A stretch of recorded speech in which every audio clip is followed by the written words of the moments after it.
Welcome back.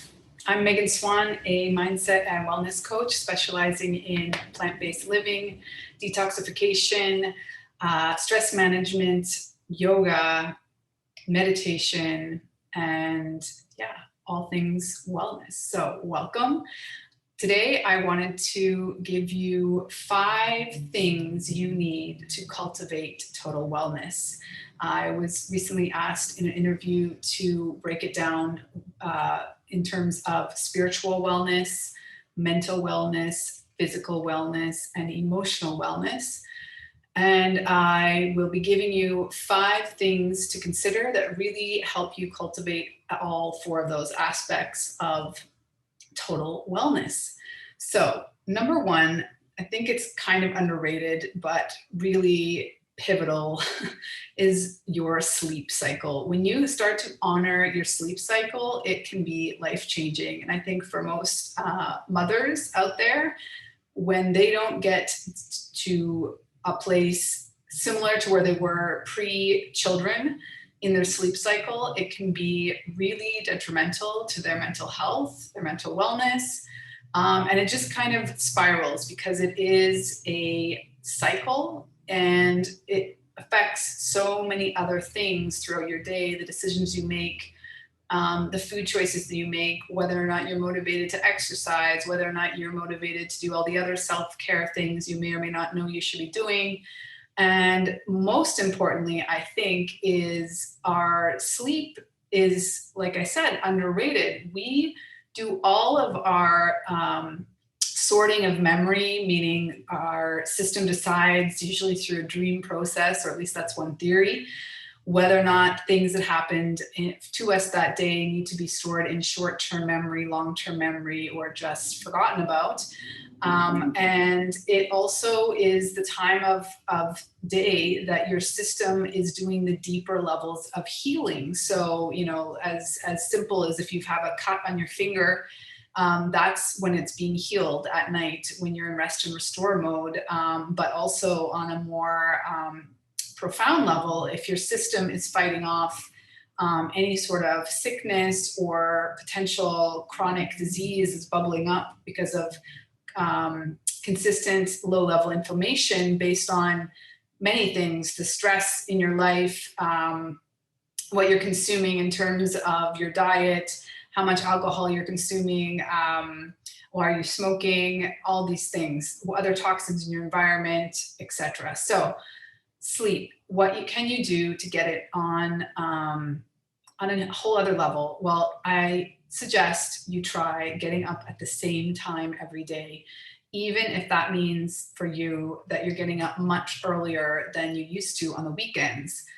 When we oscillate between this, like 6 a.m. wake up Monday to Friday, and then we allow ourselves to sleep into 10 a.m. on the weekend, I know most parents aren't doing that, that's not an option, but even an hour later, you're kind of screwing up your system. It's confused about what is the best time to get up, and everything else in the system is confused as well. So once you get on this solid waking up at the same time every day mode, you don't need an alarm to wake up, and you get a more restful sleep. Obviously, this usually means that the time you start going to bed becomes much more consistent as well, because you'll get much more, I won't say much more tired, but it'll be much more clear when you should be going to bed after you've been getting up the same time every day for a couple weeks. So that's number 1, honoring your sleep cycle. Start by getting up at the same time every day. Number 2, eat more plants. Doesn't matter what else you're eating, add in more fruits and vegetables. This can be as simple as a handful of strawberries with breakfast, half a banana on the way out the door, adding a salad at lunch, sliced cucumber and carrots. Having all of these things available, disinfected, ready, washed to eat, looking amazing, like a rainbow of nutrients in your kitchen, a bowl of fruit in your fridge, you open it, everything's there. That's not hidden in the back drawers where no one can see them and they start to rot because people forget that the apples are there, or the cucumbers there, or the carrots are there. So keep them fresh. There's lots of things that last a lot longer, like radishes, carrots, even beets, all these things you can keep in a little water in a glass container in the fridge, and they last at least double the time, and they don't go soft on you. They maintain their crunch.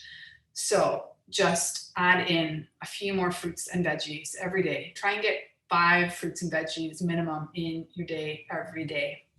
Number 3, some sort of mindful practice is essential to your mental wellness.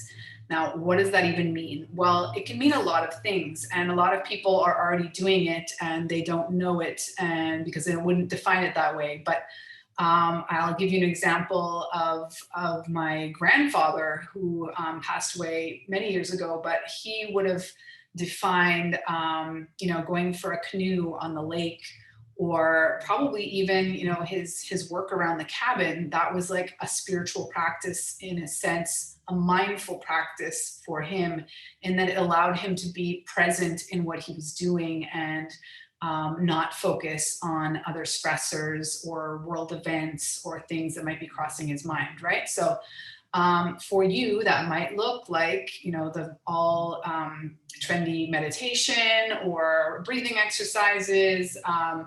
But it could be as simple as being a little bit more conscious around an activity that you're already doing.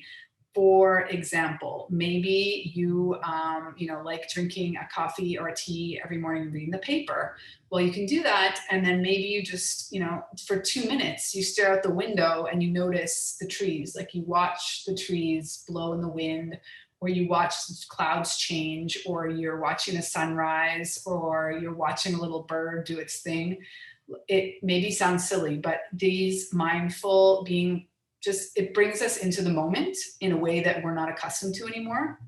Naturally, we are in a digital headspace in terms of it being on a screen, but also in terms of velocity. We are just like on overdrive all the time. We have so many things coming at us at one time that it has become really overwhelming. And so even if it's just for 2 minutes a day, you're dropping into that present moment and just really soaking it all in, all of your senses working to be present in that moment, can be life-changing. 2 minutes a day, do it. Number 4, a clear strategy for stress management. So what I just talked about, all those things, sleep, eating more plants, and mindful practice, also contribute to a strategy for stress management. But I would argue like having something else as well. So for me, a morning 20-minute run every morning, just like pounding it out and getting my blood flowing, sweating it out. That for me is transformative. It sets the tone for my day, gets my cortisol, the stress hormone, moving and out of my system. It allows me to process the tension instead of having it build up and be stagnant in my system. And so you need some sort of, I would argue that movement is a really good source of your strategy for stress management. But it could be a breathing exercise. It could be meditation. It could be journaling. It could be having a solid time that you talk to a family member every day, just when you vent, so that you're moving the tension out of your system in that sense. Number 5, last one, I wanted to touch on gut health, because when it comes to mental wellness, we don't think so much of the food, and I think it's really important. So specifically in the gut health category, when we tend to have leaky gut, or we have indigestion, or we have problems digesting certain foods, oftentimes it's because we've been eating so many processed foods, or acidic, highly acidic foods like dairy, red meat, what else? Caffeine. All these things make the lining of our gut wall sort of more porous, and then the bigger toxins tend to get through our system and start wreaking havoc on the internal system. And so pre and probiotics. Prebiotics are the food that your healthy bacteria that are already in your gut like to eat, such as leeks, onions, garlic, oats, apples, bananas. Just eat more of those. Nice, all amazing plant-based, gluten-free options there. Then the probiotic. You might be taking a probiotic. That's not a bad thing, but you would be better off to incorporate live fermented foods such as coconut kefir or sauerkraut, some homemade pickles, miso, kimchi. All of these things are like fermented kombucha. So I leave you with that. Those 5 things to consider when you're cultivating total mental wellness in terms of the physical, the spiritual, the emotional, and what am I forgetting? Physical, emotional, spiritual, and what is it? Emotional, physical, mental, spiritual. That's why I'm confused. I started with mental. Leave it, leave it to me. So number 1, sleep. Number 2, eat more plants. Number 3, mindful practice. Number 4, clear strategy for stress management. And number 5, gut health, the pre and the probiotics, so that you feel more supported from the inside out. I leave you with that. Thank you so much for listening.